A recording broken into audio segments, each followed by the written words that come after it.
अगर आप भी लेना चाहते हैं देश दुनिया की तमाम जानकारी तो आज ही सब्सक्राइब करें हमारे चैनल को। साथ ही नीचे दिए बेल आइकन को जरूर दबाएं ताकि हर अपडेट आप तक पहुंच सके। नमस्कार, प्रभाव साक्षी न्यूज नेटवर्क पर आप सभी का स्वागत है। राजस्थान में राज्यपाल और मुख्यमंत्री के बीच हुआ विवाद लोकतंत्र के लिए कह सकते हैं कि ये बिल्कुल गलत परंपरा की शुरुआत थी। राज्यपाल कलराज मिश्र ने सही कहा है कि विधायकों ने, मंत्रियों ने राजभवन में धरना देकर एक गलत परंपरा की शुरुआत की है और राज्यपाल ने एकदम सही सवाल पूछा है मुख्यमंत्री से कि यदि आपका गृह मंत्रालय राज्यपाल की सुरक्षा की परवाह नहीं करता, राज्यपाल को सुरक्षा नहीं दे सकता, तो अपने आप में बड़ा सवाल है राज्य की कानून व्यवस्था पर। इससे अपने आप ही सवाल उठ जाते हैं। हम आपको बता दें कि राजस्थान के मुख्यमंत्री अशोक गहलोत ने कह दिया था कि यदि राज्यपाल विधानसभा का सत्र आहूत नहीं करते हैं तो प्रदेश की जनता राजभवन को घेर लेगी और हम कुछ नहीं कर पाएंगे। अपने आप में बड़ा निर्लज्ज बयान था कि कोई मुख्यमंत्री राज्यपाल की सुरक्षा के बारे में इस तरह की बात कहे। और राज्यपाल ने कुछ प्रश्न पूछे हैं राज्य मंत्रिमंडल से। राज्यपाल ने पूछा है कि आपने जो हमें कहा था कि हम विधानसभा का सत्र आहूत करना चाहते हैं, आपने एक तो तिथि नहीं बताई, आपने ये भी नहीं बताया कि इस आकस्मिक फैसले का कारण क्या है, ऐसा कौन सा विधेयक आप पारित कराना चाहते हैं, ऐसा क्या विधायी कामकाज रुक गया है जो आप विधानसभा सत्र को इस कोरोना काल में बुलाना चाहते हैं। आपने कोई कारण भी नहीं बताया है। राज्यपाल ने यह भी कहा है कि जो विधायक हैं वो उनका जो विधानसभा तक आवागमन है वो बिल्कुल सुरक्षित रूप से हो सके, उसमें कहीं कोई बाधा ना हो। आपको बता दें कि जैसे सचिन पायलट गुट के जो 19 विधायक हैं दिल्ली में इस समय हैं, अब वो अगर आते हैं विधानसभा में तो क्या उनकी सुरक्षा, उनको पूरी तरह से सुरक्षा प्रदान की जाएगी, इस बारे में भी राज्यपाल का प्रश्न जो है वो इंगित करता है उस और भी। इसके अलावा राज्यपाल ने यह भी कहा है कि चूंकि अभी ये जो विधायकों का मामला है कांग्रेस के, उनमें से आप देखिए कि उच्च न्यायालय में भी मामला चल रहा है, उच्चतम न्यायालय में भी मामला है, तो राज्यपाल ने सरकार को इस मुद्दे का भी संज्ञान लेते हुए अपनी सिफारिश करने का एक सुझाव दिया है। इसके अलावा राज्यपाल ने जो हमने आपको बताया कि राजभवन की सुरक्षा को लेकर सवाल उठाए हैं। और अब देखिए कि विधानसभा में अब क्या होगा, ये तो खैर विधानसभा में फ्लोर पे पता चलेगा, लेकिन मुख्यमंत्री अशोक गहलोत ने आज रात ही कैबिनेट की बैठक कर विधानसभा का सत्र आहूत करने का एक बार फिर से प्रस्ताव पारित करा लिया गया है और राज्यपाल को भेज दिया जा रहा है वो प्रस्ताव। अब राज्यपाल के ऊपर ये बंदिश है, वो कानूनी जो हमारे अधिकार बटे हुए हैं उसके आधार पे, और वो मंत्रिमंडल की सिफारिश मानने के लिए बाध्य हैं, वो विधानसभा सत्र आहूत करेंगे। लेकिन माना जा रहा है कि शायद ये सोमवार को विधानसभा सत्र आहूत किया जा सकता है। राज्यपाल ने एक चीज और उठाई है और कहा है कि मैं अभी विधिक राय ले रहा था, विधि विशेषज्ञों से बात कर रहा था और आपने कह दिया कि राज्यपाल दबाव में है। राज्यपाल ने कहा कि हम किसी दबाव में निर्णय नहीं करते हैं और हम अपनी जो हमारा विवेक है उसके आधार पर निर्णय करते हैं, संवैधानिक मर्यादा का पूरी तरह से पालन करते हैं। राज्यपाल ने मुख्यमंत्री को भी उनके कर्तव्यों की, उनके जिम्मेदारियों की और उनके संवैधानिक दायित्वों की याद दिलाई है। और इसी जो राज्यपाल का जो वक्तव्य है उसके बाद ही विधायकों ने धरना समाप्त किया था। राज्यपाल ने कहा था कि आप एक कैबिनेट से जो भी हम आपसे सवाल पूछ रहे हैं उसका उत्तर दीजिए, कैबिनेट के माध्यम से उत्तर भेजिए, हम उस पर विचार करेंगे। और उसके बाद विधायकों ने अपना धरना समाप्त किया। मुख्यमंत्री ने भी कहा कि हमें विश्वास है कि राज्यपाल दबाव में नहीं है और हम राज्यपाल वही करेंगे जो कि कानून सम्मत होगा। अब देखना है कि राजस्थान का ये जो सियासी घटनाक्रम है वो किस दिशा में आगे बढ़ता है। बहरहाल आपको पहले लिए चलते हैं केंद्रीय मंत्री गजेंद्र सिंह शेखावत के पास। आज उन्होंने अपना पक्ष रखा, उनके ऊपर कई सारे आरोप लगाए गए हैं। क्या आरोप हैं, क्या कह रहे हैं गजेंद्र सिंह शेखावत जी, आप खुद सुनिए। देखिए, न्यायालय का विषय मुझे टिप्पणी नहीं करना चाहिए, लेकिन जो एप्लीकेशन लगाई कि एसओजी पुनः जांच करे, एसओजी ने पिछले 1.5 साल में उसको क्रेडिट कोऑपरेटिव सोसाइटी की पूरी जांच की है। एक बार और विस्तृत जांच हुई होगी। मुझे लगता है कि बिना जांच के तो किसी तरह की चार्जशीट फाइल नहीं होगी। 2-3 टुकड़ों में चार्जशीट भी फाइल हुई है। फिर भी किसी एग्रीव्ड आदमी को लगता है और न्यायालय अगर ये कहता है पुनः जांच की जाए तो एक बार फिर जांच हो जाएगी। मुझे लगता है कि इसमें तो ये कोई टिप्पणी करने का विषय भी नहीं है। पर यह विषय अगर इतना ही और ऐसा ही पवित्र होता तो शायद मुझे लगता है मुझे बयान देने की आवश्यकता नहीं पड़ती। इसके पीछे भी राजनीतिक साजिश है। समय की कड़ियां जोड़ करके देख लीजिएगा। थोड़े दिन बाद में आप सब लोगों के सामने विषय स्पष्ट हो जाएगा कि कैसे, क्यों कर, किस उद्देश्य के साथ में किन लोगों ने मिलकर के ऐसे सारे षड्यंत्र रचे हैं।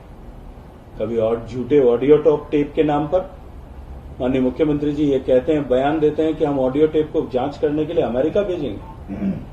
हमको उनकी सीबीआई पर विश्वास नहीं है। मुझे लगता है कि ये अपने घर की कमजोरी का रिफ्लेक्शन है उनके बयान में। लड़ाई मैं पहले दिन से कह रहा था आपके घर में, आपके कुनबे में, तब कहते थे कि नहीं हमारे घर में कोई लड़ाई नहीं, हम एकजुट हैं। आज कहते हैं कि हमारे लोगों को बहला फुसला करके वहां बिठा दिया गया है। सचिन पायलट कैंप इस बात का आरोप लगाता है कि माननीय मुख्यमंत्री जी ने बाड़े में बंद करके लोगों को रखा गया, हमको संपर्क नहीं करने दे रहे। वो कहते हैं कि उनके लोगों को जो है बाड़े में बंद करके रखा गया, बाउंसर लगा दिए गए हैं, वो टेलीफोन पर रो रहे हैं, वो टेलीफोन पर बिलख रहे हैं, उनके परिजनों से बातचीत नहीं हो पा रही है। और दूसरी तरफ आप कहते हो कि वो नाकारा है, वो निकम्मा है। मुझे लगता है कि ये सब फ्रस्ट्रेशन जो है, आपके घर के विग्रह का फ्रस्ट्रेशन आप जो है स्पष्ट हो रहा है, और उसकी प्रतिक्रिया के रूप में आप जो है दूसरों के घर के ऊपर कीचड़ फेंकने का काम कर रहे हो। ऐसी पार्टी के लोग, जिस पार्टी की सारी सेंट्रल लीडरशिप जो है वो बेल पर जेल से बाहर हो, वो दूसरे लोगों के ऊपर इस तरह के आरोप लगाएं, जनता सब देखती और समझती है। उधर राजस्थान के मुख्यमंत्री अशोक गहलोत ने यह भी आरोप लगाया कि जो सचिन पायलट के साथ इस समय विधायक हैं उनको बीजेपी ने बंधक बनाया हुआ है, बाउंसर तैनात किए हुए हैं, उनको जाने आने नहीं दे रहे हैं कहीं। तो अब वो विधायक क्या कह रहे हैं, जरा ये खुद उन विधायकों से ही सुन लीजिए। माननीय मुख्यमंत्री महोदय अशोक जी गहलोत इतने पुराने नेता हैं, 3 बार मुख्यमंत्री रह चुके, लेकिन इस बार जिस तरह के हम लोगों को पूर्व अंदर गलत आरोप लगा रहे हैं, इससे हमें बड़ा दुख हुआ, बड़े खेद हुआ। न तो हमने कांग्रेस छोड़ी है और न हमने कभी बीजेपी से संपर्क किया गया है। हम पिछले 1.5 साल के अंदर उनकी कार्य प्रणाली से व्यथित होकर, जिस तरह से उन्होंने हमारी उपेक्षा की है, उससे नाराज होकर हमारी पार्टी के विधायक हाईकमान के सामने अपनी व्यथा रखने के लिए, अपनी बात रखने के लिए दिल्ली आए हुए हैं, और हम लंबे समय से दिल्ली रुके हुए हैं। अभी आज भी मीडिया में उनको द्वारा इस तरह के आरोप लगाए गए कि हमको कैद किया गया है बीजेपी के द्वारा, जबकि हमारा उनसे किसी प्रकार का कोई संपर्क नहीं हुआ है। हमारे बाउंसर लगाए गए हैं, ऐसी कोई बात है नहीं, बल्कि उल्टा जिस तरह का उन्होंने एसीडी का प्रयोग किया गया है, एसओजी का प्रयोग किया गया है, उनके इस रवैये से हमारे परिवार वाले, हमारे घर वाले भयभीत है, उनको डर लग रहा है। और किस तरह की प्रजातंत्र के अंदर वो हरकतें हमारे खिलाफ कर रहे हैं, जो हम कांग्रेस के विधायक हैं, कांग्रेस के साथी हैं, कांग्रेस हम परिवार वाले हैं। मेरा उनसे निवेदन है कि जिस तरह की उनकी जो कार्य प्रणाली है, उनको इसमें अति शीघ्र चेंज करना चाहिए, नहीं तो बहुत बड़ा नुकसान कांग्रेस को हो रहा है। इससे लोगों में गलत मैसेज जा रहा है। पिछले कई दिनों से हम महसूस कर रहे हैं कि हमारे पार्टी के जो मुखिया हैं राजस्थान में, गहलोत साहब, वो इस तरह की बातें कर रहे हैं जो उनके लिए शोभाजनक नहीं है। आज उन्होंने प्रेस कॉन्फ्रेंस में ये कहा, आदिवासी नेता है, कि कांग्रेस के विधायकों को बीजेपी वालों ने बंधक बना रखा है। मैं ये स्पष्ट करना चाहता हूँ, ना हमें किसी ने बंधक बना रखा है, ना हमारे पास कोई बाउंसर बैठे हैं, ना हम कोई बीमार हैं, ना हम कोई आंसू बहा रहे हैं, ना हम वहाँ आने के लिए तड़प रहे हैं। हम अपनी स्वेच्छा से यहाँ उनकी कार्यशैली, उन्होंने कोई हमारे विधानसभा क्षेत्र में काम नहीं किया। हमने इतनी कोशिश की, 1.5 साल में इतना प्रयास किया कि मेरे यहाँ कुंभाराम लिफ्ट का परियोजना का पानी लाओ, मेरी जनता पानी से त्रस्त है, मेरे इलाके को जिला बनाओ। कई तरह की मांगे हमने उनसे जो रखी 1.5 साल के पीरियड में, एक भी मांग पे उन्होंने ध्यान नहीं दिया। और अब इस तरह के अनर्गल आरोप हम पे लगा रहे हैं, ये बिल्कुल गलत है। ये उनके पद की शोभा, उनको शोभा नहीं देता है। मैं उनसे निवेदन करता हूं कि आप अपनी कुर्सी बचाए रखें, लेकिन उसके लिए आप सही तरीका अपनाएं, इस तरीके गलत आरोप ना लगाएं। कुछ लोग जयपुर में बैठे हुए आरोप लगा रहे हैं कि हम तमाम विधायकों को कोई बंधक बनाया हुआ है, लेकिन मैं कहना चाहता हूं कि सब लोग अपनी स्वेच्छा से आए थे। और विशेषकर मैं मेरी बात कहना चाहता हूं, मैं तो खुद पास बना के आया हूं कलेक्टर साहब के माध्यम से, और सबको कह के आया हूं कि मैं दिल्ली जा रहा हूं। और हम सब लोग सदर से, खुद के मन से, पूरे विवेक से आए हैं। इसमें किसी ने, कोई किसी पार्टी विशेष के लोगों ने या कोई लोगों ने कोई बंधक किसी को बना के देने का, सब अपनी स्वेच्छा से आए हैं और स्वेच्छा से रह रहे हैं। और हमारी डिमांड है, माननीय मुख्यमंत्री जी से एक ही बात की थी, हमने आलाकमान से भी एक ही बात की थी कि सचिन पायलट जी के साथ हैं, सचिन पायलट जी के साथ में रहेंगे।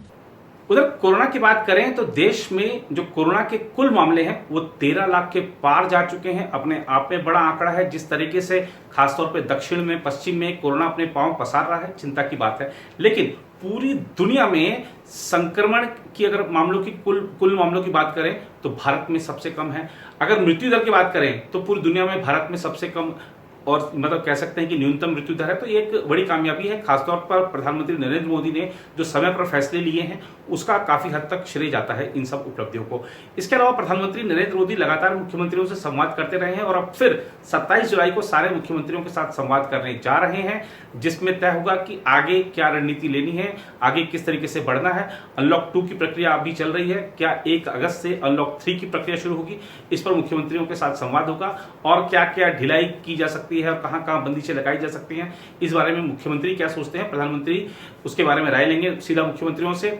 इस बैठक में जब मुख्यमंत्रियों के साथ जो बैठक होगी उसमें गृह मंत्री अमित शाह भी रहेंगे, स्वास्थ्य मंत्री डॉक्टर हर्षवर्धन भी उसमें उपस्थित रहेंगे। इसके अलावा अगर हम बात करें, कोरोना काल में बहुत सारे लोग परेशान हैं कि जो उनके मनोरंजन के साधन थे वो छिन गए हैं। अब ठीक है कि टीवी पर या आप सोशल मीडिया प्लेटफॉर्म पर या आप जो अब आजकल तीसरा पर्दा आ गया है उस पर आप बहुत तरह तरह के साधन उपलब्ध हैं, लेकिन सिनेमाघर जाकर वहां पर परिवार के साथ या मित्रों के साथ या अपने किसी करीबी के साथ फिल्में देखने का एक अलग मजा था।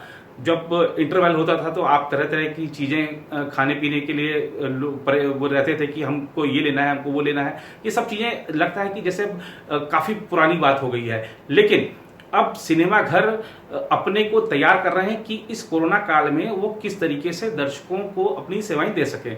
आपको लिए चलते हैं दिल्ली, वहां दिखाते हैं सिनेमा हॉल में इस समय क्या तैयारी हो रही है। हालांकि सरकार की तरफ से भी साफ नहीं किया गया है कि कब सिनेमाघर खुलने जा रहे हैं, लेकिन ये लोग मान रहे हैं, ऐसा सोच रहे हैं कि शायद अनलॉक 3 में सिनेमाघरों को खुलने की बात आ जाए और इसी लिहाज से इन्होंने तैयारी शुरू कर दी। आपको दिखाते हैं कि जब आप सिनेमाघर जाएंगे, जब भी खुलेंगे तो वहां पर एक बिल्कुल नया अनुभव मिलेगा आपको। देखिए किस तरीके से सारी सीटों को सैनिटाइज किया जा रहा है और वहां पर जो खाने पीने की वस्तुएं हैं उनमें कैसे साफ सफाई का ध्यान रखा जा रहा है। आपको बिल्कुल एक नया अनुभव होने वाला है।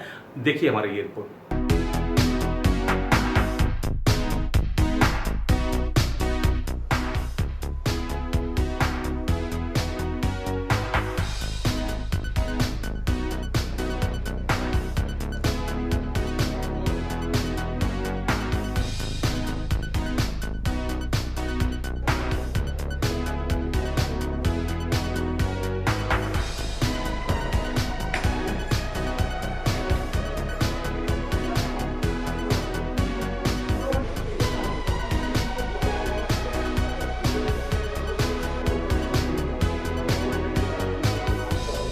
Our process will first see that we clean the entire cinema from top to bottom.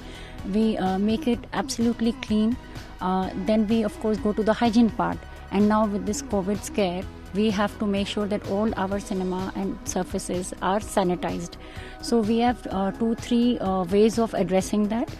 So once we have cleaned all the cinemas, before we open our doors for our employees and patrons, we are treating all our surfaces through a special treatment through electrostatic gun ULV machines.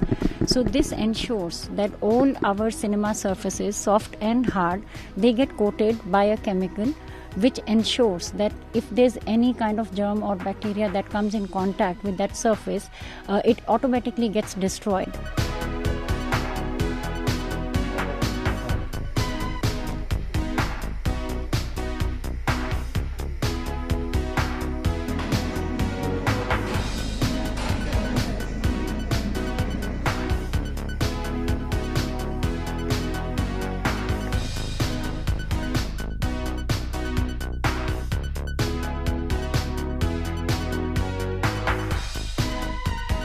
Box office में paperless की अगर बात करें तो वो एक बहुत बड़ी टेक्नोलॉजी है जहां अब आपको कोई टिकट पेपर के रूप में नहीं मिलेगी, एसएमएस के फॉर्म में मिलेगी। और हम पुश कर रहे हैं और डिजिटल कि लोग अपने फ़ोन से अपनी टिकट बुक करें और हम उनको एसएमएस करके बताएंगे। तो वो मुझे लगता है एक बॉक्स ऑफिस में बहुत बड़ी चीज़ है।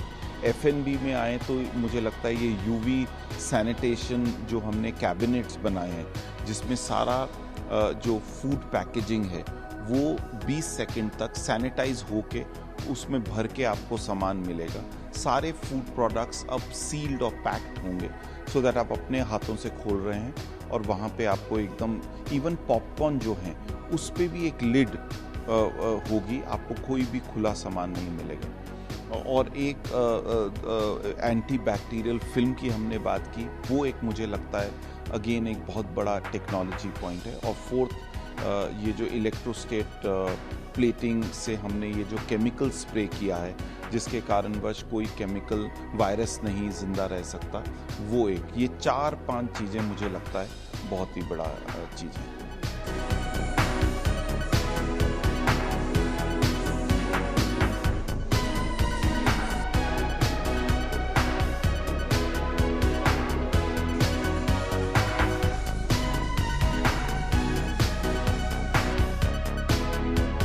इधर आजकल सोशल मीडिया पर एक दादी जी काफी चर्चा में है। उन्होंने जो इस तरीके से वो लाठी को घुमा रही हैं, उसको लेकर वो चर्चा में है। देखिए, आपको दिखाते हैं इस रिपोर्ट में, अंत में आप देखते जाइए कि किस तरीके से वो अपना जो ये हुनर है उसको प्रदर्शित करती हैं। लोग भी खुश होते हैं। और क्या कह रही हैं ये दादी जी।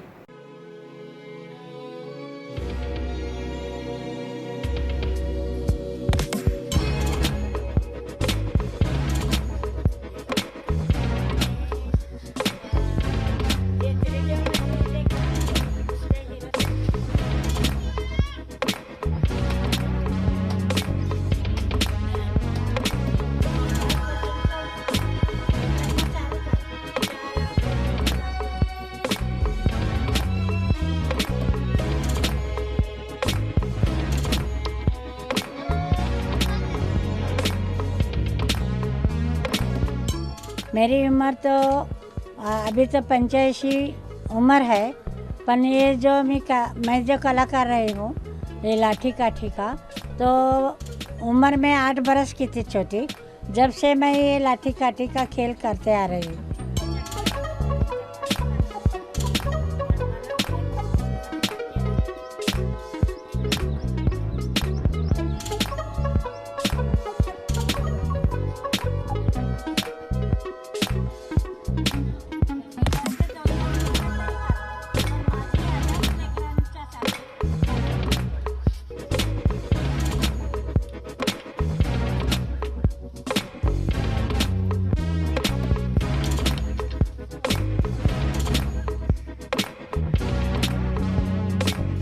आज तक मैं वो लाठी काठी छोड़ी नहीं है, क्योंकि इस लाठी काठी मेरी शान है वो, कि सारी दुनिया में मैं ये लाठी काठी खेलती हूँ। अभी तक मुझे कोई लोग ने नाम नहीं रखा है कि ये बुरा है। बहुत मुझे प्यार से बहुत अच्छा किया दादी, बहुत अच्छा किया, ऐसा ही मुझे बोलते हैं।